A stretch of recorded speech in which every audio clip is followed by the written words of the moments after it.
Alrighty, good evening, everyone, and welcome to the Village of Bronxville Board of Trustees meeting for November 8th, 2021. And I just need a motion to reopen our regular meeting. So moved. And a second. Second. All those in favor? Aye.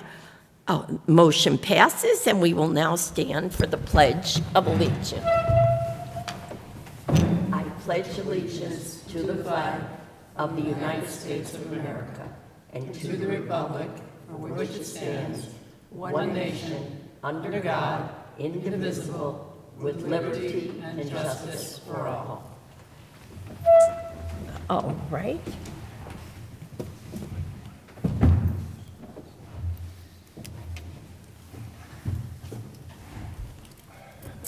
Okay, we are going to go to the mayor's report, and all my news is really just really positive this month, which is really just really special. I want to start by telling everyone we had the most wonderful Halloween parade. It was huge, it was crowded.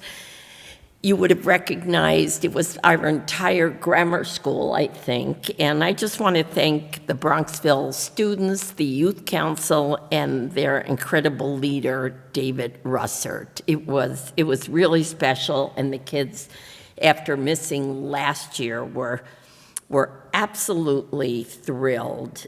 Just some other news, and some of the trustees jump in at any point. We had our 11th Take Back Day on Saturday, and I learned 221 cars came to the shredder alone. And this is a big thanks to the Green Committee and our liaison, Trustee Knapp. And maybe after my report, you might want to just mention the composting, which is a really exciting thing for the village. I just want to remember our wonderful veterans this week. I learned a lot doing a column that we have 19 million veterans in the country. The most, sort of bittersweet is of the 16 million young men and women who fought in World War II, we only have 320,000 left. So if you see a World War II vet, a huge thank you to them. And I just want to thank our local veterans organizations. They answer yes to everything the school asks, everything the village asks. So thank you to our veterans. Wednesday, the chief and I continue our tradition of having the second grade engage with government. They're still doing it Zoom. So the chief and I did a very exciting YouTube video that I think is going to go viral. And then we have the 6 second graders on Wednesday. They saw the video, and then they each have a half-hour visit with us via Zoom to ask questions based on the video. Though my neighbor told me all the questions are for the chief because my job isn't that interesting. And that is a quote. We talked to the president of our chamber tonight, Leah Caro. We asked her, what can the village do for the chamber? And the answer was shop local. The holiday season is coming up. It's the make or break time for our merchants. And not only does it help the whole look of the village, but we get a huge, Lori, our treasurer is here, we get a huge sales tax revenue when the money stays local versus going to big box or Amazon. So think about doing your holiday shopping in the village. Great news, our girls soccer team and our girls cross country team are both going to states, and they're both leaving Friday morning. And I'm just so happy for them and proud of them.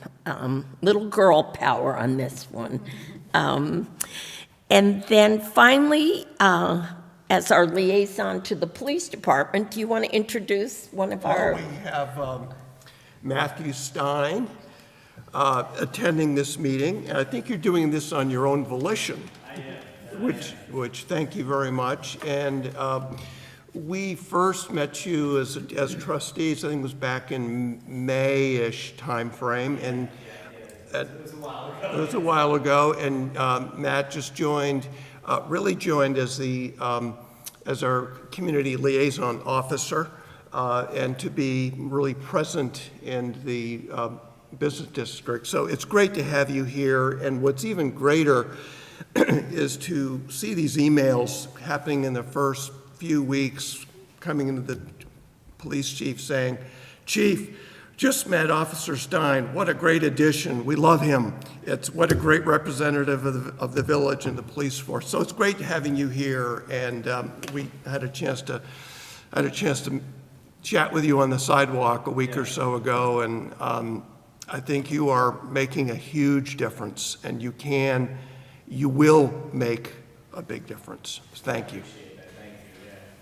And Trustee Knapp, do you just want to, I only briefly touched on Green Committee things, but I know we have a big effort coming up. Yeah, so there's a couple of really amazing efforts that the Green Committee is working on. Food scrap is the one that's on the front burner, really. I don't know if you've all gone to Palumbo Place and seen that the sign is up. Is that permanently up there, Jim, or is it just like holding up there? Permanently up there. So that's where the collection area is going to be. You can't dump it on the ground now. No, yeah. Change your habit. And it's a nice sign. It's very much modeled after the Scarsdale sign. So it tells you what is acceptable and what is not. So Stephen Shallow has done an amazing job really working to order all the starter kits. I think there are about 600 have been ordered, the kits themselves and the compostable bags, hoping to get them all delivered before Thanksgiving. And I know he's working with you, Lori, to get the LexisNexis. 6 weeks. So I think that before the beginning of the year is the idea of trying to, yeah. So in the interim, though, I think they'll be able to sell them you can still take checks. If they have them here. If they have them, yes. It's all dependent on when they arrive. Yeah, right. So I think the Green Committee is working really hard to, once all the supplies are in place and the payment system is ready, to educate the villagers as to, how to package up their scraps, what's acceptable, how they can dump them here. So they are going to, they're putting together marketing materials, info materials that are going to be available and sent out. So there'll be a big rollout, ribbon cutting or scrap cutting, scrap tossing ceremony. Bring your banana. Yeah. So there'll be, the students on the Green Committee will go to the PTA meeting. So they want to, really get the word out at all levels of the community that this scrap program is.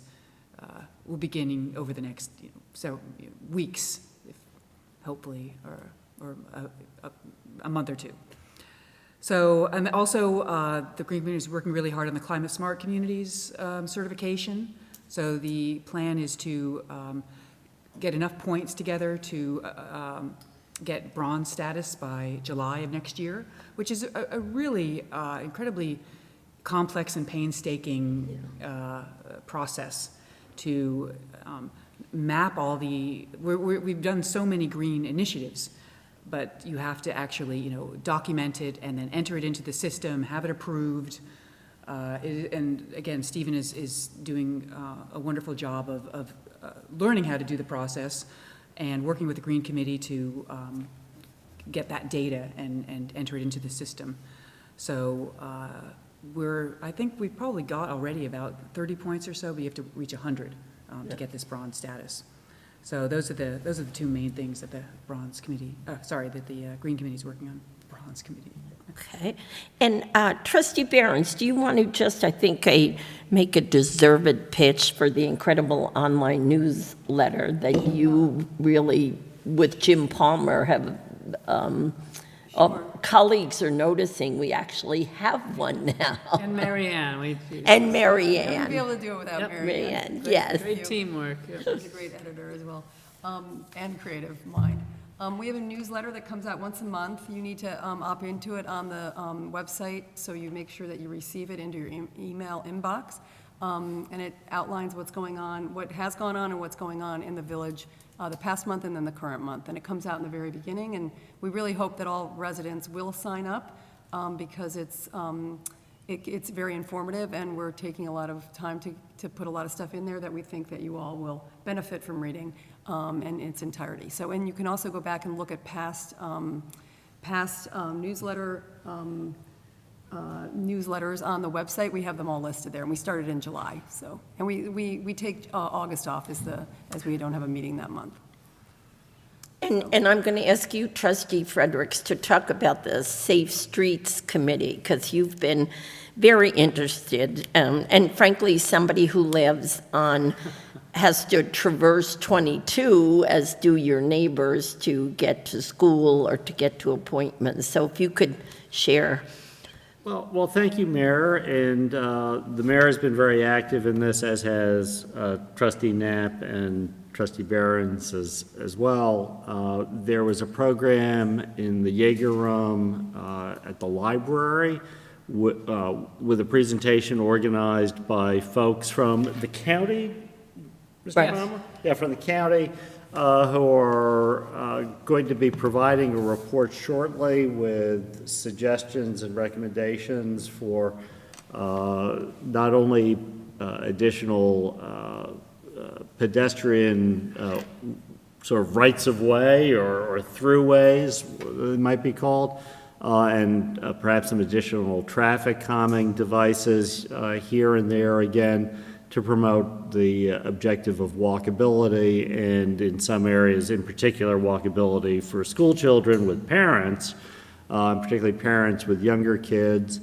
And without going into everything, an issue that has been of concern in the last year is perhaps adding additional crosswalks across Route 22, which of course is a particularly dangerous street in the village, and for people who live on the east side of Route 22 to have some additional safe crossings, both for school children going to school, but also for people going to the nature preserve, or people who might otherwise just be out for a walk, to have a way that they can traverse Route 22. Thank you. All righty, now we will go, Village Administrator, did we leave you anything? I'm going to be real short. We had a very productive work session. I just wanted to mention, as a follow-up to Trustee Fredericks, Bill, did you want to mention that we're going to be having a meeting this week with some of the other residents for Complete Streets as well? So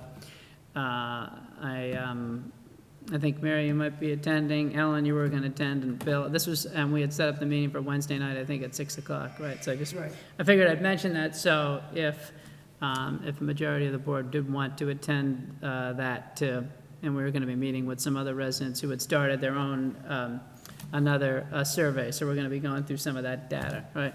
But a great program in the works, and we've been providing a lot of information to the consultants that were retained by the county in terms of some of our speed data, traffic data, and so forth. So the only things I just wanted to mention is we're now just transitioning into another season, and but trying to maximize every bit of nice weather that we can.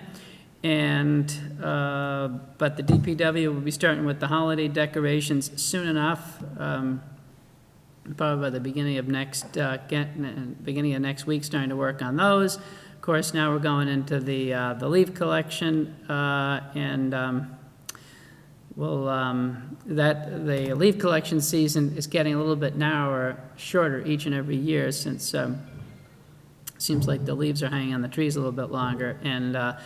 But the DPW is ready. I just want to again remind everyone again, all the residents, for you to please remind your landscapers that the village does require that every landscaper doing work in the village be licensed. And the board had made that change to require the licensors to be, to have their permits displayed, visibly displayed on their vehicles. And the reason for that is if we find that the landscaper is either putting leaves out in the street, or many of the landscapers also do plowing, and we will be approaching the snow season, that we can easily track down those companies and revoke their licenses if necessary. So please, we just ask residents to help us with that. And otherwise, the board, you received several financial reports. The treasurer has been working hard to get our audit done for the 2021 year, and Lori will have to follow up with our auditor of when we can have that presentation for the board. We usually try to do that at the December meeting, so we'll follow up with O'Connor Davies, our auditor. Otherwise, we can discuss that at a future work session. And honestly, great work session. We had discussed the recent bid that we had on the Bacon improvements for the walkway / staircase from through Bacon Woods from Kensington Road up to Sagamore Road, and you've given me some additional assignments to follow up with both the contractor and also our state representatives for some assistance on that. So everything else we'll cover in the meeting. Perfect, thank you.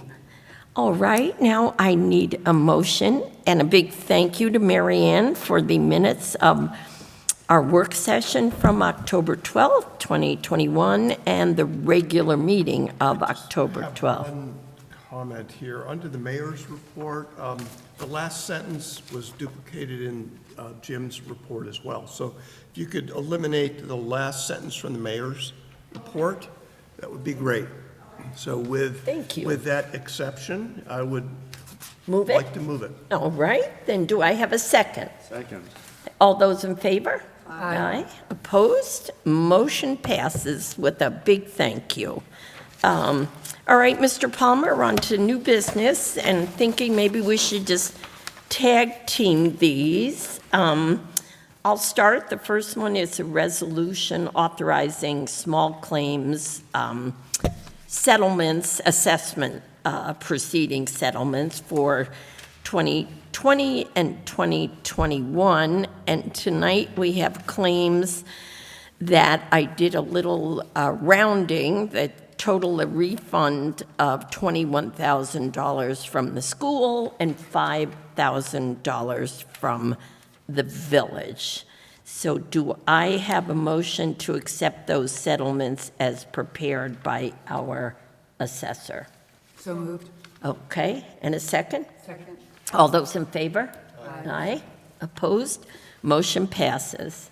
And then you have to do the one near and dear to you, the wall. Yes, this is, By the way, when you look at, for the newer trustee members, and you look at these small claims settlements, you go back before our revaluation, we would have 20 of these. We had an enormous number of these were coming across. We our used to plate. get average towards the end before we decide. We'd have over 300 cumulative. For the year. For the year, yeah. And now we're down into the 20s, yeah. Yeah, So, fantastic. you're right, good historical reference. so the next item is just requesting that the board authorize the award of improvements to repairing the small retaining wall that is located to the rear of Bicentennial Park, abutting one of the townhouses at Bolton Gardens. We got a couple estimates of that. The low bid was $21,000 by Tony Casal Incorporated. And as always, This was not in our capital budget, but it was in need of repair, so. Because it almost hit you falling. I will move it. Yeah, move it. Do I have a second? I'll second. Yeah, this seems to be a no-brainer. All those in favor? Aye. Opposed? Motion passes. We will have a new wall. Might have to rename that wall once it's repaired. Yes. Okay, the next item is continuing with our green initiatives. The opportunity came up with additional funding, this time from Con Ed, for us to receive up to 80% funding through Con Ed for the installation of additional charging stations. So this will allow for 2 dual-port charging stations in the Garden Avenue lot, so that means a total of 4 cars at any one time can be charged. And this is the logical next location, given that we've installed charging stations in both the garage over and also at Parkway Road and have been well received. So I've been getting requests from some of the other merchants who park in the Garden Avenue lot, along with residents who live over at the towers, and I know they'll absolutely take advantage of. Jim, is there any rationale for having 4 versus having 6 spaces, or is this just, can we expand over time as demand increases? We can always expand over time, really want to test them out, see how much utilization they get, and absolutely, Great. Yep. Thank you. In that case, I'll move it. And I'll need a second. Second. All those in favor? Aye. Opposed? Ask a quick question. So we'll have those 3 locations. What's the 4th kind of priority location, if there is one? Or Probably would make sense to eventually work our way over to the Craft Avenue lot. That's what, Craft Avenue? Okay, yeah. okay. So did I ask all those in favor? Aye. Aye. Okay. It just worked out well there, too, because we do, obviously, it's in close proximity to some of the other complexes where the residents need overnight parking, too, so it's getting utilization in the day as well. So the next item is to authorizing retaining Collier's Engineering and Design Services to do some data collection analysis and conceptual recommendations for the West Side Circle. This would be the same firm that did the review over at Masterton and Midland and did a wonderful job on that.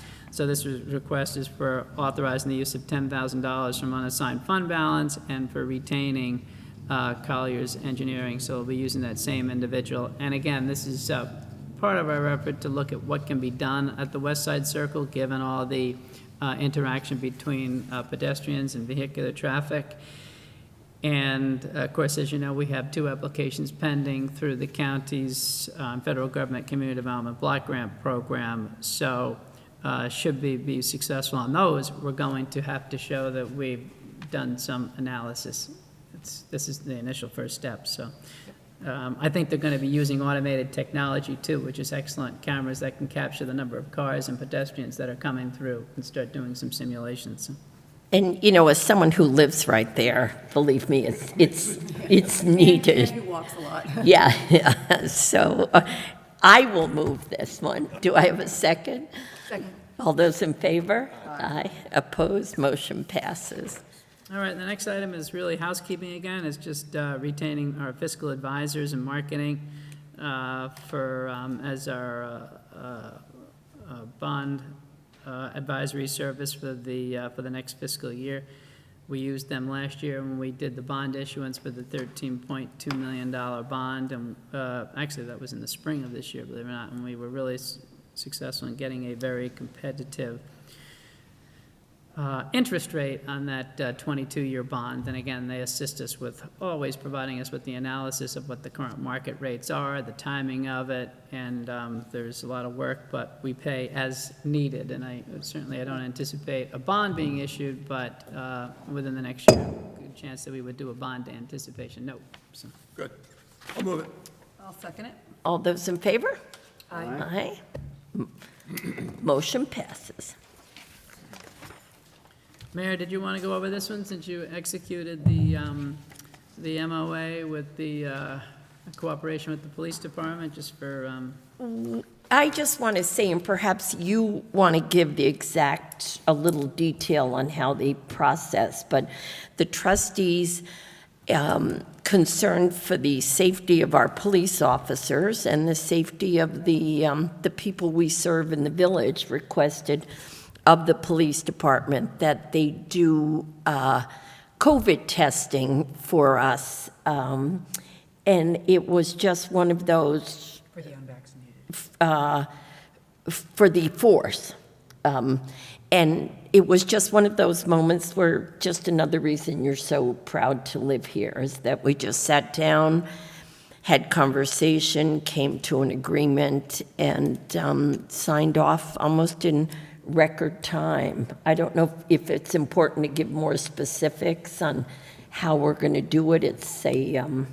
Yeah, no, I think you're right, and it was recognize the importance of having an additional measure to ensure that the safety of the community, having the testing of our police officers, and we worked with the PBA very quickly, and we got in touch with the testing companies, so I'm certainly pleased to report that the chief even made arrangements to have officers drive down to get the testing kits over the weekend, and they actually began the testing today.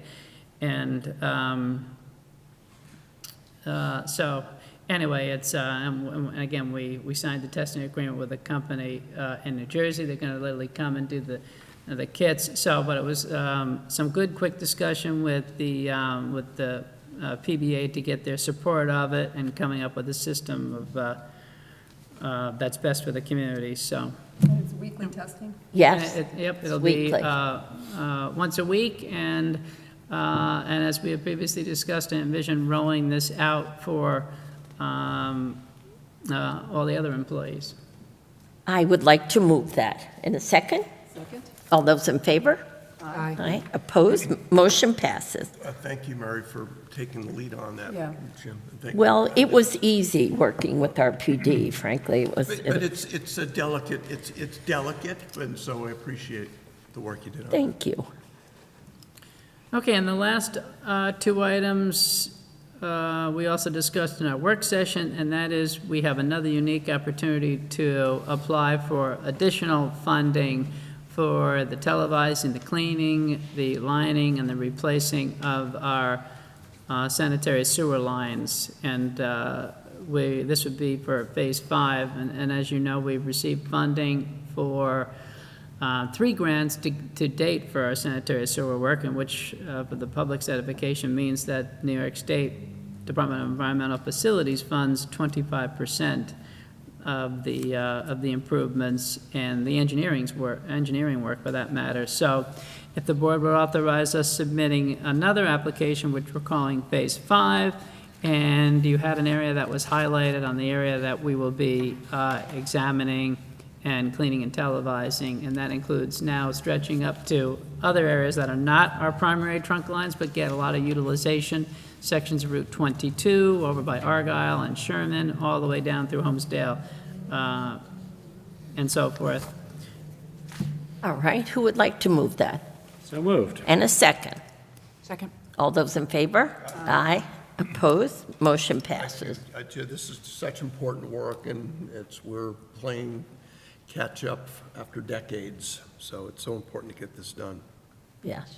Right. Thank you for being proactive. Sure, no, we have a great engineer. He's got filing these applications down to a system, and there is a lot of paperwork with these applications. But we've also been reaching out to all our other communities. We got a letter of support from the Village of Tuckahoe. We got a letter of support from our legislator. Hopefully, I'll get one from the town of Eastchester. And Assemblywoman Paulin also wrote a letter. These are all things that you have to put with it. So if we could also just get an approval of this secret resolution, designated this as a type 2 action, and that there won't be any adverse environmental impacts. I'll move it. Second. All those in favor? Aye. Opposed? Motion passes.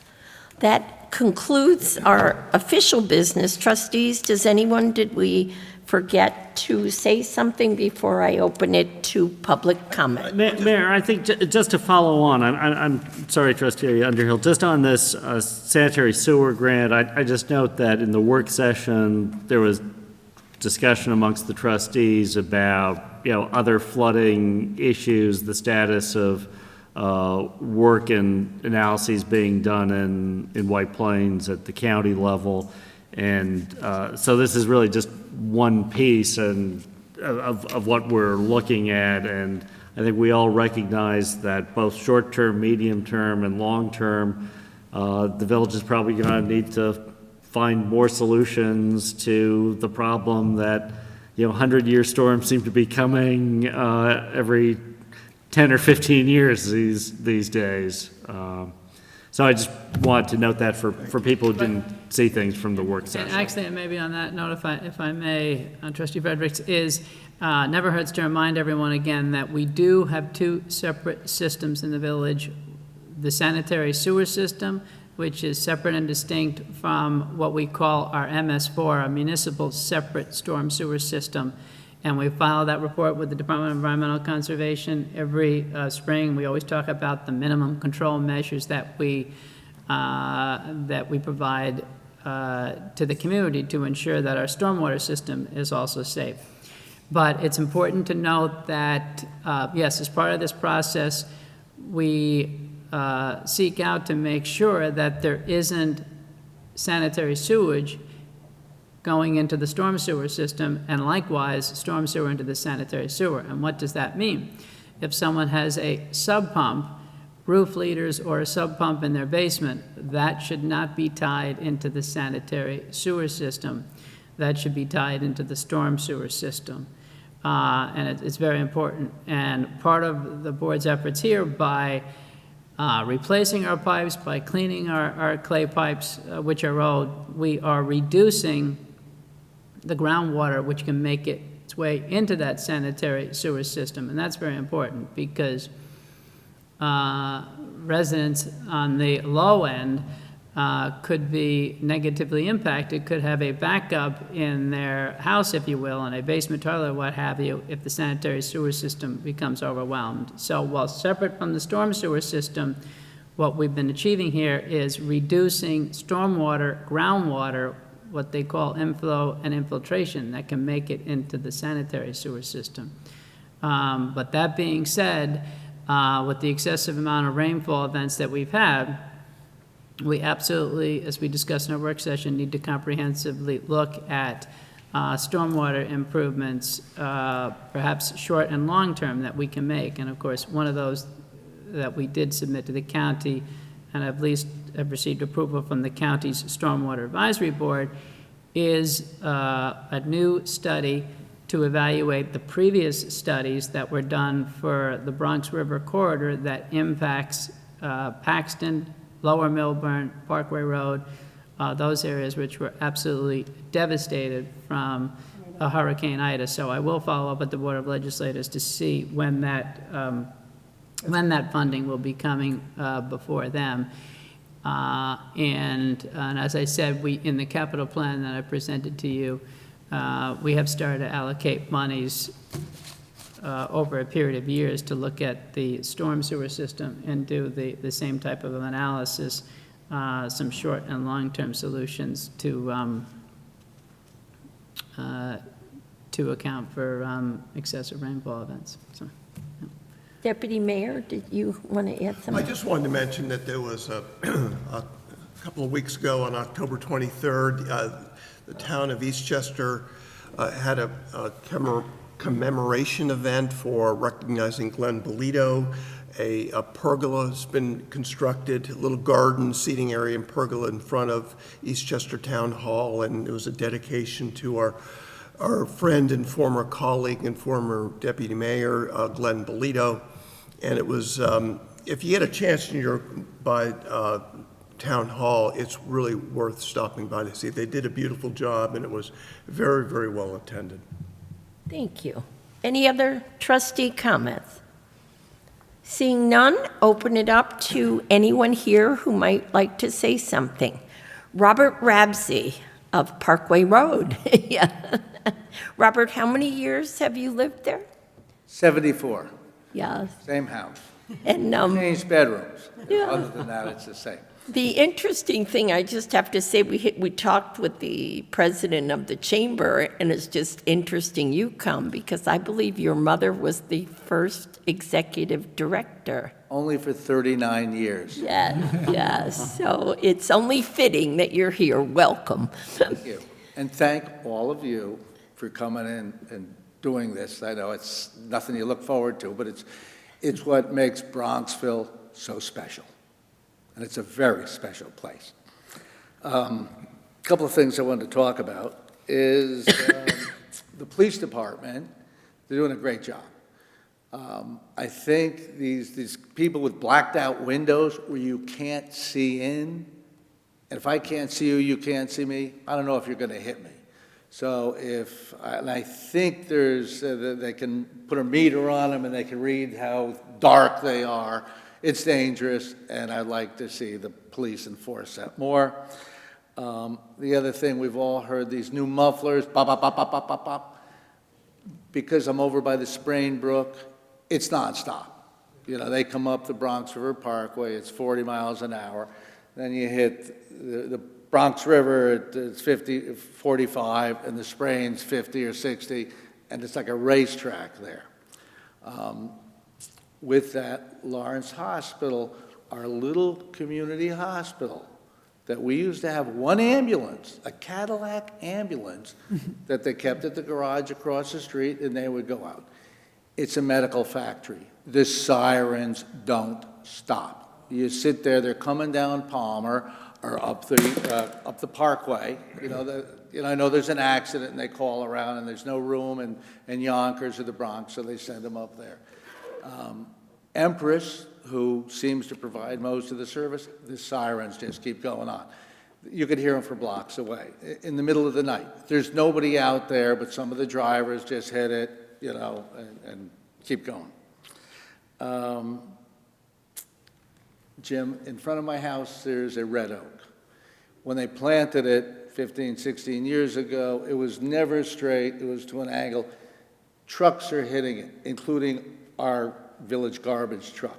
If you go in front of my house, and you'll see it. I hate to cut a tree down, being a good Boy Scout, but I think that's the only way we're going to have to, you'll see that where the chunks have been taken out of the tree, and that's an expensive thing for the owners of the trucks to fix. Streetlights. As I walked over here tonight, down Parkway Road, underneath the tracks, I was thinking, how nice it would be if we had one on Parkway Road shining down, and maybe one in Midland Gardens, and the mayor could walk home that way, so in the dark. Okay.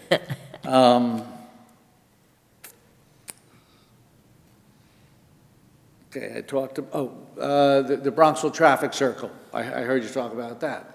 When I don't come to many of these meetings because I was involved in the Boy Scouts for Monday nights for years. But I used to come, and when they put the Avalon in, one of the meetings to get it put in, they did a traffic survey about the circle. So somewhere, if you go up there, it's crazy because you have to look at the way a cow would walk, and that's the way people would walk. They're not, so I don't know what they're going to do. The study is there. It's nothing personal, right? Talking about They do, every which way, yes. I mean, I could talk to you for hours on the village and stuff I see. The Avalon, since I brought that up, across the street is the parking lot.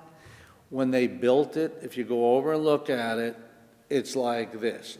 If the tracks are here, there's a drain. On Parkway Road, there's no drain. So when it rains, the water goes over here, washes the mulch out onto the sidewalk and down Parkway Road. In the winter, we put salt out there. The salt goes on the concrete, and of course, the salt eats the concrete up, and we got to replace the sidewalk eventually. The real reason I came tonight was to talk about the sewers. I've lived in the house my whole life. It's the last 20 years we've had 3 hurricanes, and the sewers back up. Picture, if you will, your own house, you might as well have a big fire hose just pumping sewage into your basement. Today I heard from the insurance company, they're not giving me anything, because the flood caused the problem with the sewer. They point me to FEMA. I talk to FEMA. FEMA says, washer, dryer, not your refrigerator, a freezer, okay? The interior, the exterior doors, and the sheetrock. That's it. So any clothes or anything I had there, it's gone. The village is kind, taking it all away, so I don't know what we can do to stop it. It's a county problem. I assume it's county sewers. They take, I believe I pay a county sewer tax for taking it away. They ought to be paying me for pumping it back in.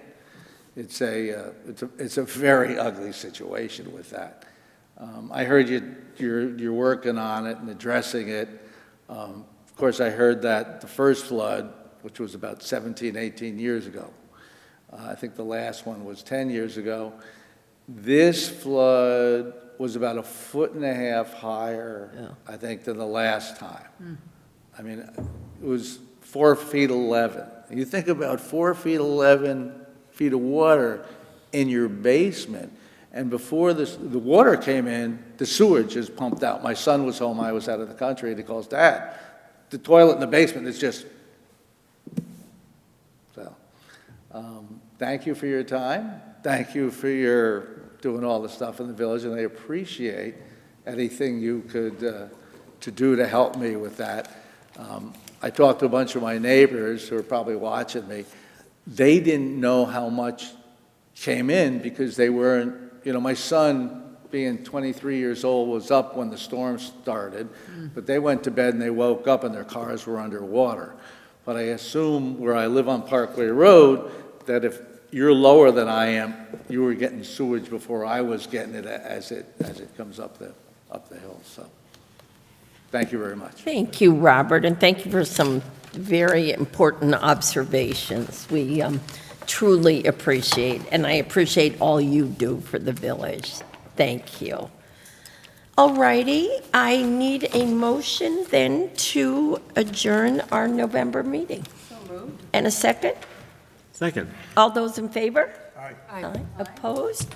And James, I always forget, what is the date of our December meeting to close? December 13th, Okay, so we will be there before we know it. back here on December 13th. And Jim and Lori, thanks again for just everything you do. I'm in awe of the volume of work that you do and the quality with which you do it. Well said. Amazing. And end it with a special thanks to our veterans. Yes, indeed.